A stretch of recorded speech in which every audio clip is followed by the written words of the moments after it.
नमस्कार, आदाब।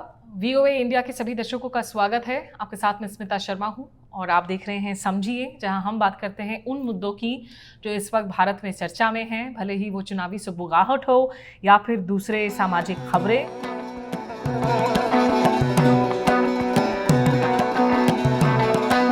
और आज मेरे साथ एक खास पूर्व कूटनीतिज्ञ हैं और अपने नए अवतार में हैं, उसके बारे में आपको बताऊंगी। लेकिन बात हम करेंगे, एक टिप्पणी आई है जो बाइडेन की तरफ से, अमेरिका के राष्ट्रपति, जिन्होंने कहा है कि भारत, जापान, रूस ये वो देश हैं जो जेनोफोबिक हैं। जेनोफोबिक यानी कि हम विदेश से आने वाले इमिग्रेंट्स के लिए वी आर नॉट ओपन, हम स्वागत नहीं करते हैं। और ये एक्चुअली एक एशियन अमेरिकन ऑडियंस को कैंपेन फंडिंग के दौरान एड्रेस कर रहे थे जब उन्होंने ये टिप्पणी की है। और उसमें उन्होंने जो बात कही कि देखिए, वी वेलकम, अमेरिका जो है वो इमिग्रेंट्स को वेलकम करता है, लेकिन why is China stalling so bad economically, why is Japan having trouble, why is India, because they are xenophobic, they don't want immigrants. तो इस मुद्दे पर बात करने के लिए और भारत की इस वक्त विदेश नीति को लेकर आगे क्या चुनौतियां हैं, यहाँ नई सरकार बन जाएगी 4 जून के बाद में, क्या नरेंद्र मोदी प्रधानमंत्री बने रहेंगे या नहीं, इन सब पर बात करने के लिए जो विदेश नीति के मसले हैं, हमारे साथ एम्बेसडर सैयद अकबरुद्दीन हैं। ये लंबे समय तक डिप्लोमेट रहे, न्यूयॉर्क में जो यूएन है, मिशन है इंडिया का, उसमें परमानेंट रिप्रेजेंटेटिव थे। विदेश मंत्रालय के जो बिल्कुल तेज तरार स्पोक्स पर्सन्स में इनकी गिनती होती है, इनकी लेगेसी रही है। और अभी वो Kautilya school of public policy Hyderabad में उसके फाउंडिंग डीन है। बहुत शुक्रिया आपका एम्बेसडर अकबरुद्दीन हमसे बात करने के लिए। सबसे पहले तो अगर मैं शुरुआत कर सकूं, ये जो प्रेसिडेंट बाइडेन की तरफ से कमेंट आया है, इसको आप किस तरीके से देखेंगे? सबसे पहले तो धन्यवाद स्मिता, क्योंकि आपने मुझे एक अवसर दिया आपसे बातचीत करने का।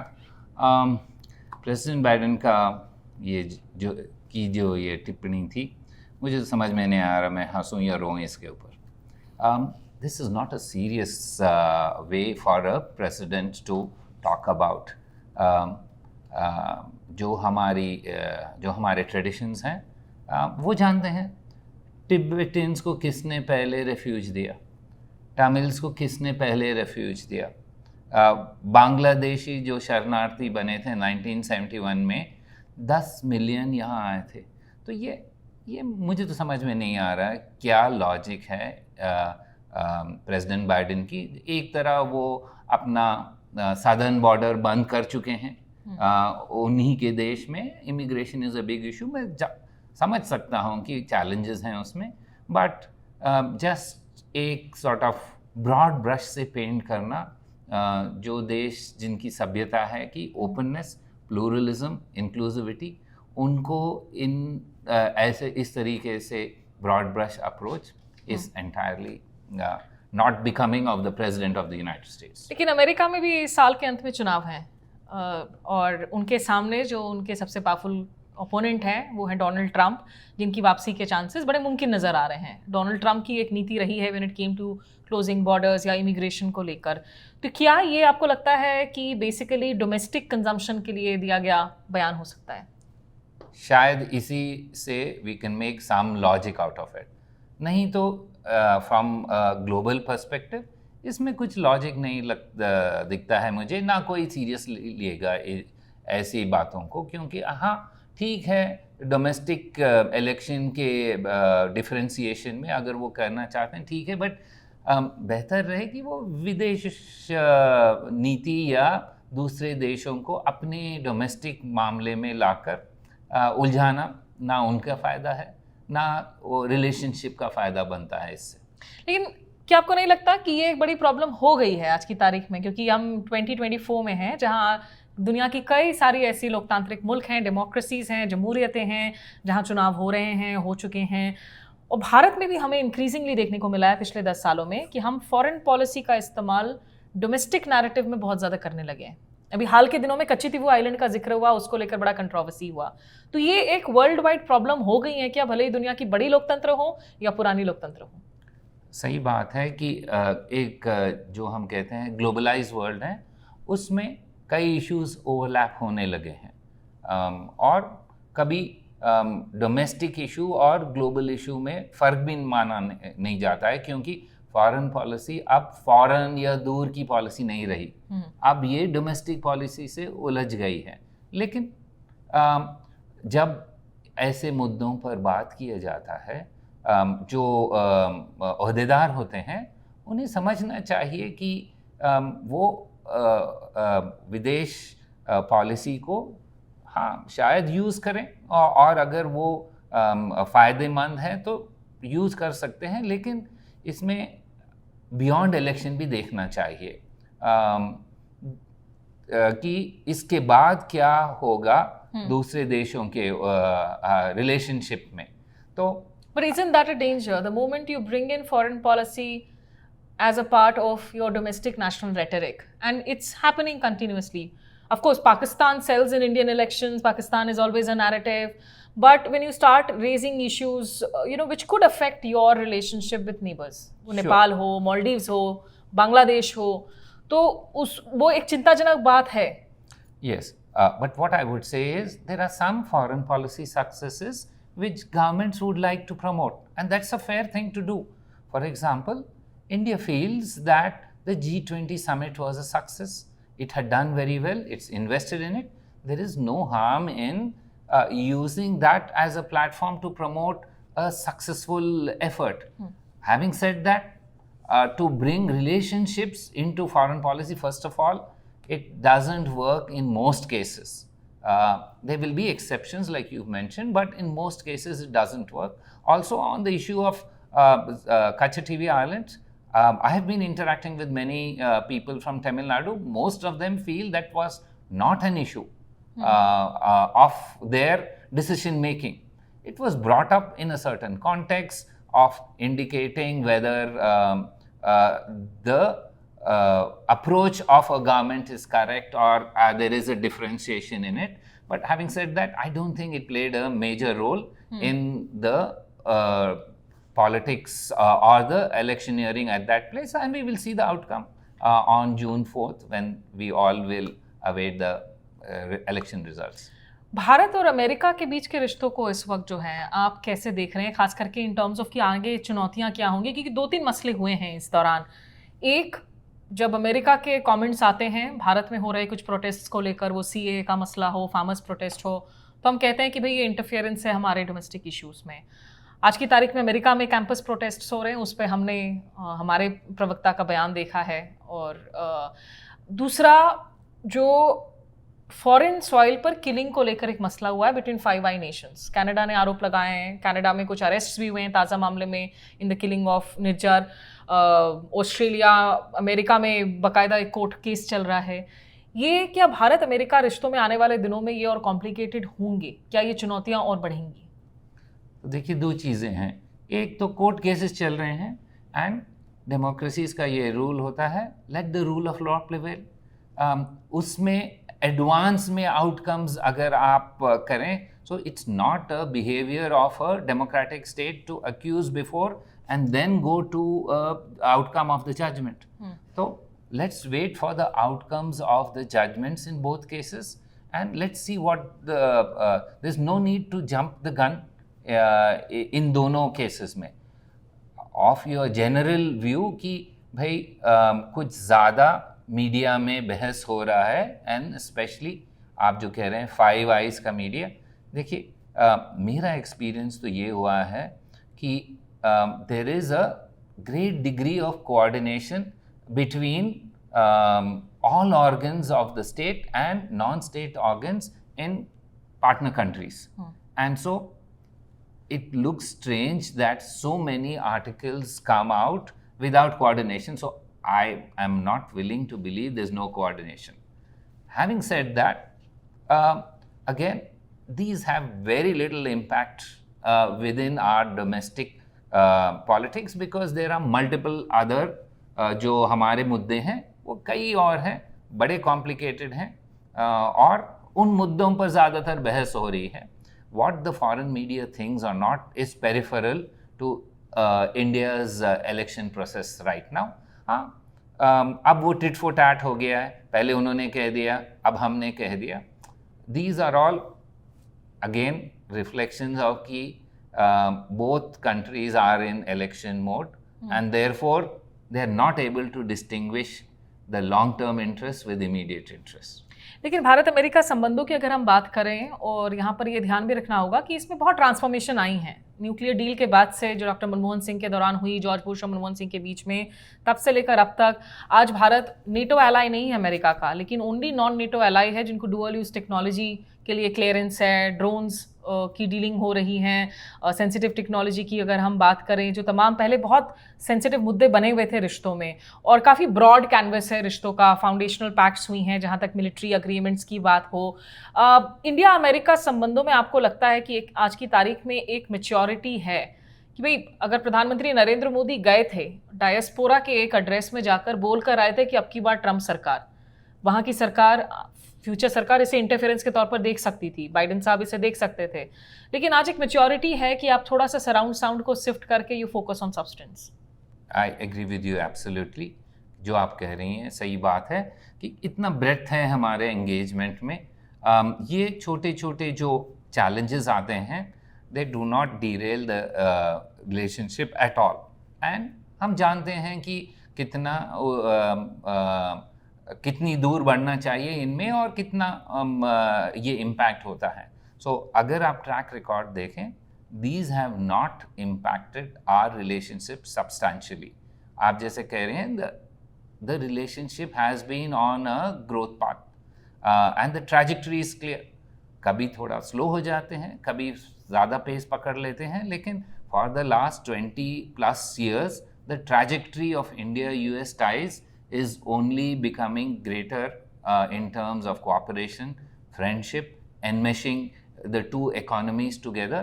So that path is not going to change irrespective of ties. वो तो होते हैं, जब भी दो देश की पार्टनरशिप होती है, there will be challenges, but these challenges will not substantively affect the trajectory of the ties. लेकिन एक चीज़ जो इस गवर्नमेंट के में खास देखने को मिली, डायस्पोरा को लेकर बहुत एक्टिव रहे हैं ये, कहीं compare to past governments.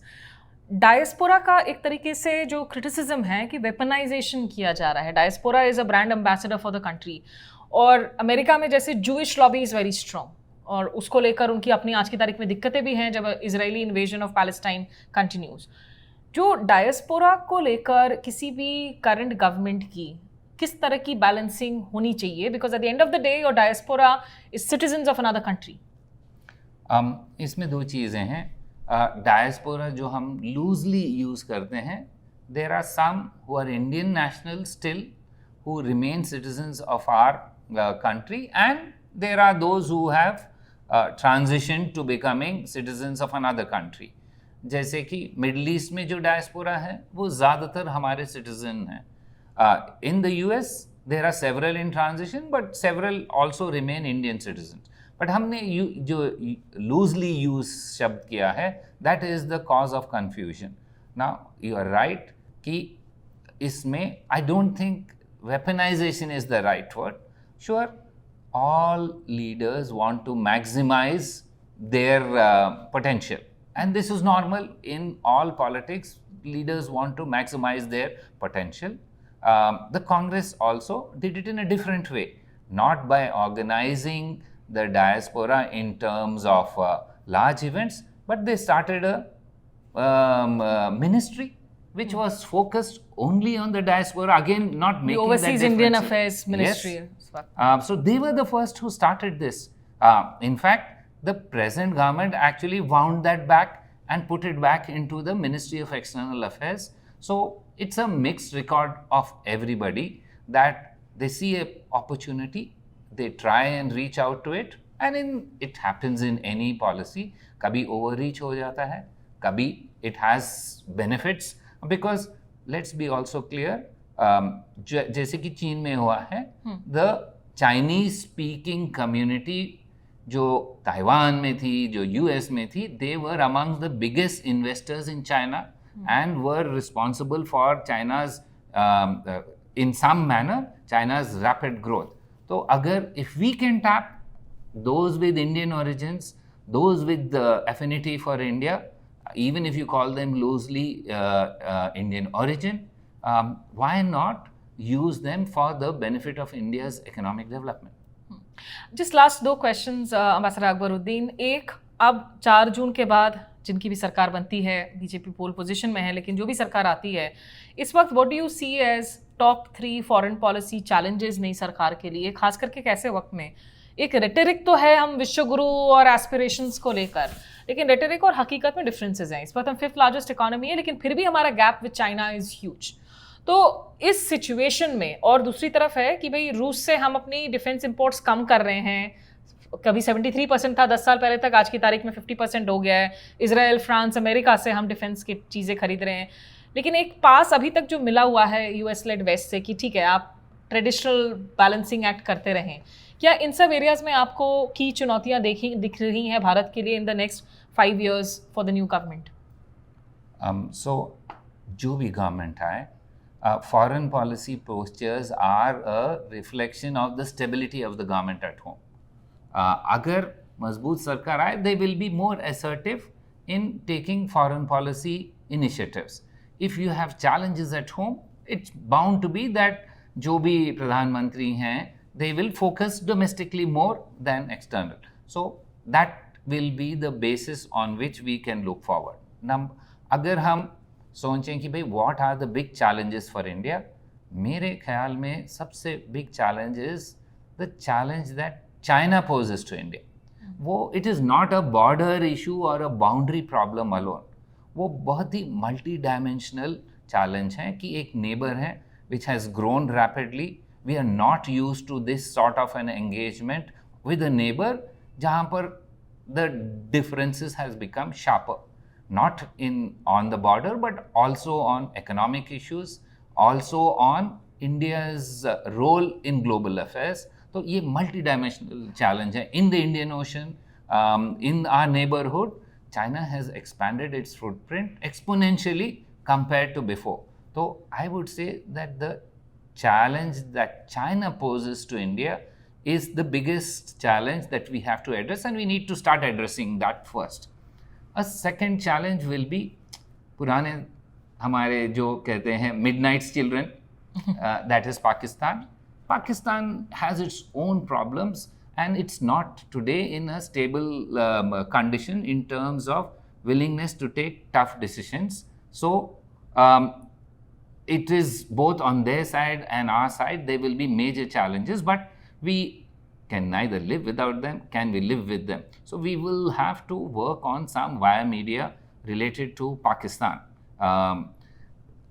and broader issue of South Asia.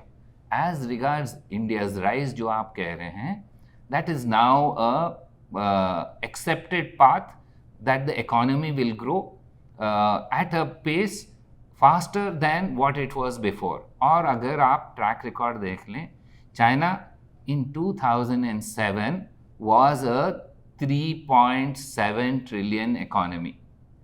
Approximately हम 2023 या 2024 में approximately same time हैं. तो 15-20 साल में it is not a wrong expectation कि that our rise to a 10-15 trillion dollar economy is going to happen. लेकिन there is no other example of an economy जो 10 ट्रिलियन या 12 ट्रिलियन या 15 trillion है and with a small carbon footprint. और अब हम देख रहे हैं कि यूरोप में, अमेरिका में, जापान में बहुत सारे एनवायरमेंटल रेगुलेशंस आ रहे हैं which will be a challenge for us economically. So domestic neighbourhood challenges हैं हमारे, but also economic and trade challenges हैं जो बढ़ेंगे. And trade challenges का मतलब ये है not only from China but also from West, Europe and America. So ये 3 बड़े मुद्दे हैं जिस पर हमें फोकस करना पड़ेगा.